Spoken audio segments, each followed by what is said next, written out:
In just over 1 month, Rotten Tomatoes was able to destroy all of the credibility it had built up over many, many years. Before we take a look at what actual damage Rotten Tomatoes has done to itself, here's a quick recap on what happened. In early to mid-February, more and more articles were being circulated amongst what you might call the leftists or social justice warriors or the woke crowd, whatever you'd like to call that segment of society, the progressives. And they were talking about how Brie Larson was one of them, and Brie Larson had had a speech at an awards ceremony, and she was talking about how, generally she had bigoted statements to say about white people, white men, and white men over 40. Now, these stories obviously didn't call her a bigot. They were celebrating that she was attacking white men and white men over 40 in general. But as more and more people outside of the intersectionalist or SJW circles discovered what she'd said, there was a little bit of an uproar saying, well, hang on, how come this bigot is in a major MCU film?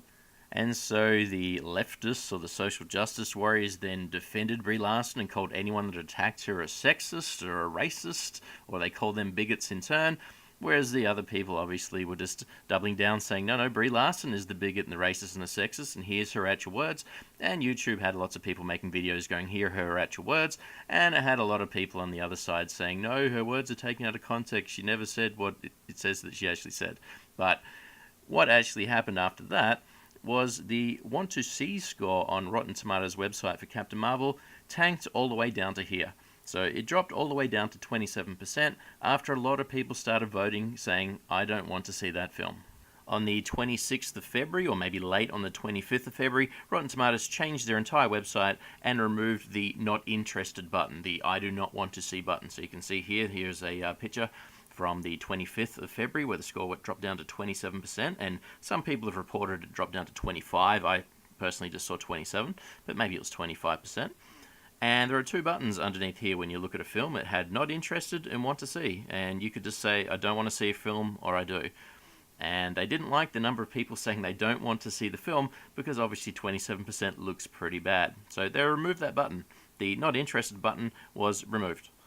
And they then also removed the want to see score so you couldn't easily see it anymore. It was still there, but because you could only say you want to see a film, obviously the want to see percentage slowly crept up until it hit around about 48%, and that was around about where the film actually launched. So Rotten Tomatoes came out with all kinds of explanations about how they weren't trying to protect Captain Marvel. It's just a coincidence, but it's very obvious that they tried to protect Captain Marvel. Once Captain Marvel was released, they then deleted a further 35,000 positive reviews. They deleted about 15,000 negative reviews. They've now been deleting more negative and positive reviews all over the place. The site was flooded with a whole pile of 5-star reviews with identical text, which they really didn't remove for several weeks. And so the entire thing, as many videos on YouTube and a lot of social media talk has said, is that Rotten Tomatoes has no credibility at all. So on the surface, Rotten Tomatoes accomplished its mission. It was able to protect Captain Marvel's score on their website. It did not say 27% want to see. In fact, it would have dropped all the way down to perhaps 0.5% the way it was actually going. But it didn't show 25%. It showed somewhere around about 60% audience score is roughly where it was at. So they, from one point of view, completed their mission. They protected Captain Marvel. But what has happened to their website? Okay, if we take a look at the films that are yet to be reviewed yet, or not reviewed by the audience yet, we can actually see what their current want-to-see numbers are. So here is a film coming out in a couple of weeks, The Man Who Killed Don Quixote, and we can see down the bottom there, it's got the want-to-see button, and it says that 303 users want to see it. Now, I don't know if this is particularly a popular film. I don't think it is. 303 users is low. But I think that's very, very, very low. Okay, only 303 people have bothered to say that they want to see this film. Hellboy is coming out in around about 9 or 10 days' time. 17 people have said they want to see it on Rotten Tomatoes. Okay, only 17 people have actually clicked that button for a film coming out in a little bit over 1 week's time. I don't know what Missing Link is. The poster doesn't look like anything I think I'd want to see, but I'm not alone. No one has clicked want to see. It just says want to see there. There isn't a number there. So no one has actually said they want to see this film at all. No one has visited Rotten Tomatoes webpage and clicked that button. There's a film here called Little. Again, no one has clicked want to see. So, I mean, I'm with them as well. I wouldn't click on that. I don't know what the film's about, but it's got someone that woke up like this, and this looks like some sort of makeover or body switch film. I don't know. But no one has said they want to see the film. No one at all. And this film is coming out in around about a week and a half. The Curse of La Llorona? Yep, something like that. No one wants to see. No one's clicked it again. So yeah, this one has a 44% from the critics, so maybe this film is terrible and no one actually will want to see the film. But no one, not one single person has just randomly visited Rotten Tomatoes, looked at the film and said, I want to see this. Here's another film coming up very soon, Breakthrough, something about water. I don't know anything about this film either. No one has said they want to see the film. Not one person has visited Rotten Tomatoes and clicked on that button. The Chaperone, another one with a bad critics review. Again, no one has clicked that they want to see. Now, I don't know why this page is different from the rest. The actual rating bit is moved around. This looks similar to the way that the website used to be. I don't know if they forgot to actually change this page in their little updates. It's a little bit strange. But still, it doesn't say that anybody has wanted to see this film at all. So that's all of the upcoming films that Rotten Tomatoes does not have a current audience score for.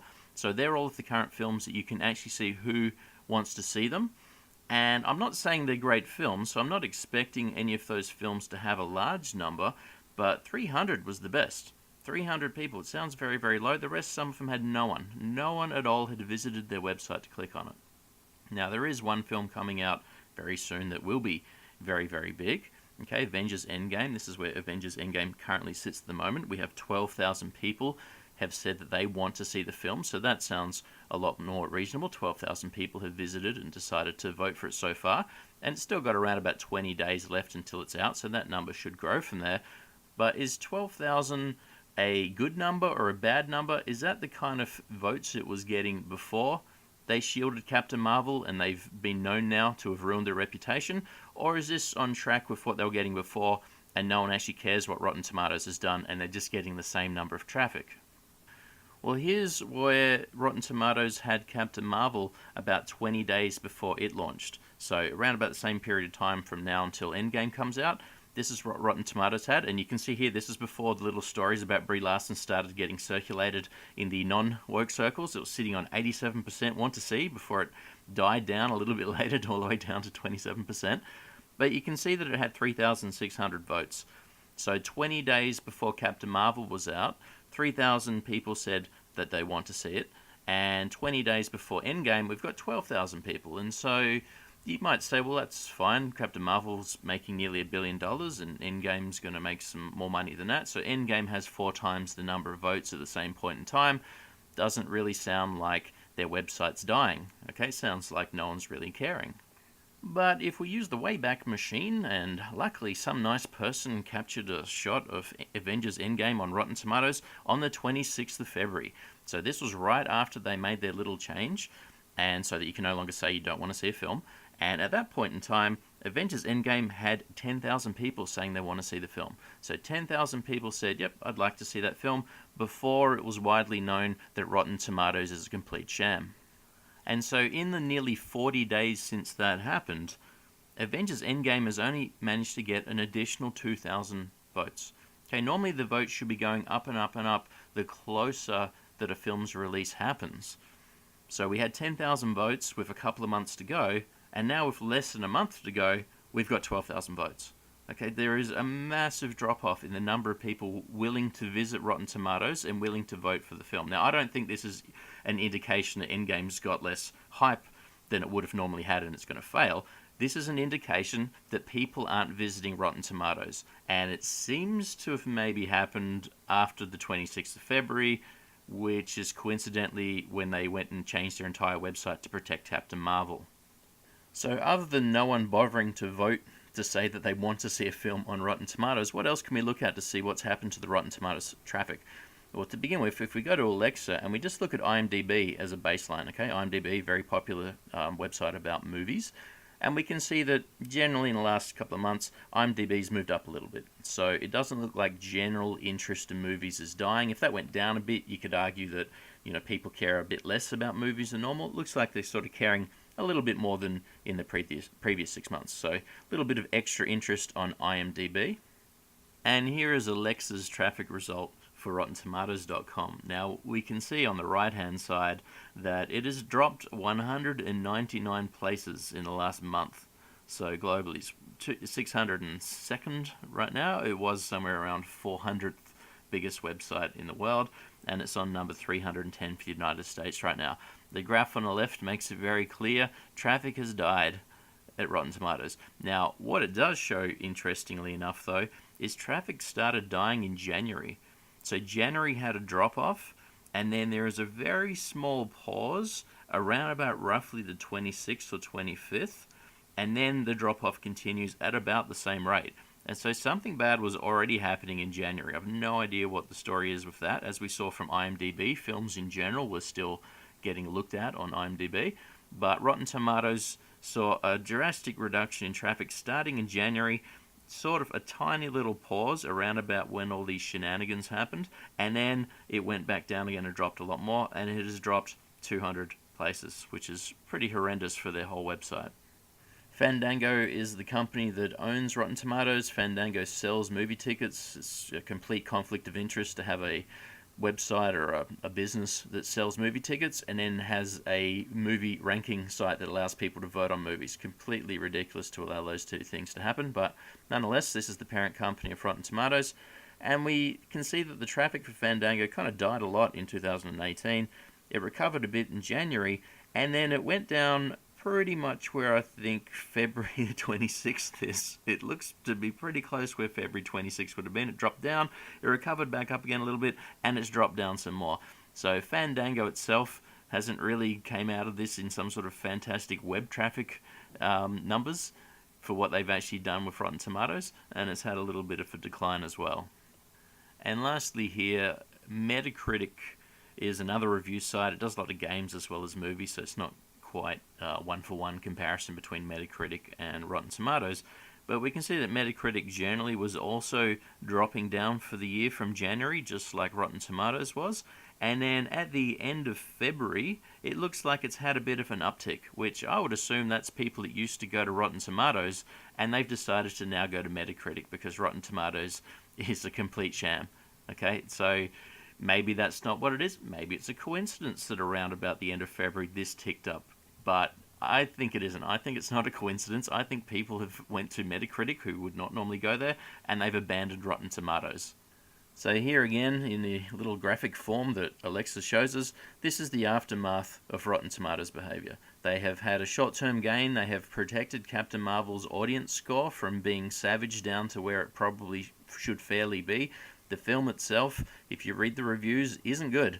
But there's a whole pile of 5-star reviews getting propped in it, and they're still happening right now. There's still 5-star reviews going in to keep the score over 60%. Okay, if a score goes under 60% on Rotten Tomatoes, that's when they change a little picture and it's no longer considered fresh, it's considered rotten. And so right now it is still sitting on 60%, and they're trying hard to keep it on 60%. They don't want it to drop under 60%. I believe that is still the worst reviewed film in the MCU, even though it's getting propped up in a big way. And the film itself isn't good. I don't know if I'd say it's the worst film in the MCU. I think that's maybe a little bit harsh. It is a bad film, but gee, the Hulk film was pretty bad. I think most people forget that's considered part of the MCU. And the two first Thor films and the first Captain America film, that was nothing special either. So I don't know if Captain Marvel is the worst film in the MCU, but I'd certainly say it has to be bottom 5. But it doesn't really matter. Rotten Tomatoes has ruined itself. It's ruined its reputation to protect one film. It looks to me like people aren't visiting Rotten Tomatoes to find out about any film anymore, okay, or relatively no films. So it'll be interesting to see how much the number of people want to see on Rotten Tomatoes boosts up for Endgame. I'm sure it'll have to go up a lot from where it is. It says less than a month to go, but 12,000 votes compared to 10,000 votes when they did a little change, that looks to me like something seriously up, and their traffic on their website's completely dying. And quite rightly, this is what they deserve to have happen to them. They're no longer a credible voting site. You used to be able to go there and say, here's what I thought of a film. Now they've said, you can do that for every film except for our special protected films. Okay, they're not protecting Dumbo right now. Dumbo's not getting great audience reviews. It didn't get great reviews from critics either. It's not protecting other films. I'm sure if Shazam gets some bad audience reviews, They won't protect it, although from what I've seen so far, Shazam sounds like it's a bit better. Maybe it won't get as many bad audience reviews. Hellboy is getting some negative press right now. Hellboy might not be such a good film. And again, I'm sure if people put in negative reviews for Hellboy, there will not be some sort of song and dance to protect its score. But Captain Marvel, we have to protect Captain Marvel at all costs. Captain Marvel got the special treatment, and now Rotten Tomatoes is paying the penalty. Hopefully some other site can pop up. I know Metacritic's kind of there, but it's not really for movies. But I think there's a space right now for another sort of credible movie site that people go to. I'm sure there must be other ones out there that no one knows about, but undoubtedly there's thousands or hundreds of thousands of movie review sites. But hopefully another one can pop up that becomes popular enough for a lot of people to use, and they don't shield movies, okay? They allow people to vote. That's really what they can do. They can't go, do you want to see a film or not want to see the film, and say, oh, too many people said they don't want to see the film. It's obviously a controlled effort by trolls online to say they don't want to see the film. Whereas the reality is people don't want to see the film. That was it. They weren't happy with what Brie Larson said. They weren't interested in the character they never heard of, and they said, I just want to vote. I mean, all that really happened was there was about 50,000 people said they don't want to see a film. That's hardly anyone. Okay, how many people actually did see the film? The film's made nearly $1 billion right now. If the movie tickets are $10 each, which I know movie tickets are a lot more than that in a lot of places around the world, but if movie tickets are $10 each and it's made $1 billion, it's 100 million people have seen the film. Now, I don't think the number of people who've seen the film's that high, but you've got 100 million people saw the film, and 50,000 people say they don't want to see the film, and Rotten Tomatoes freaked out. So I don't know really what more to say. Rotten Tomatoes is a laughingstock. And its traffic's dying, which is fantastic. So hopefully its traffic will keep going down. We don't want to see places like this be rewarded. Okay, we want somewhere like this to be punished. It's acted in an unethical manner, and people have decided to not bother looking to see what it does. Thanks for listening, and I'll catch you next time.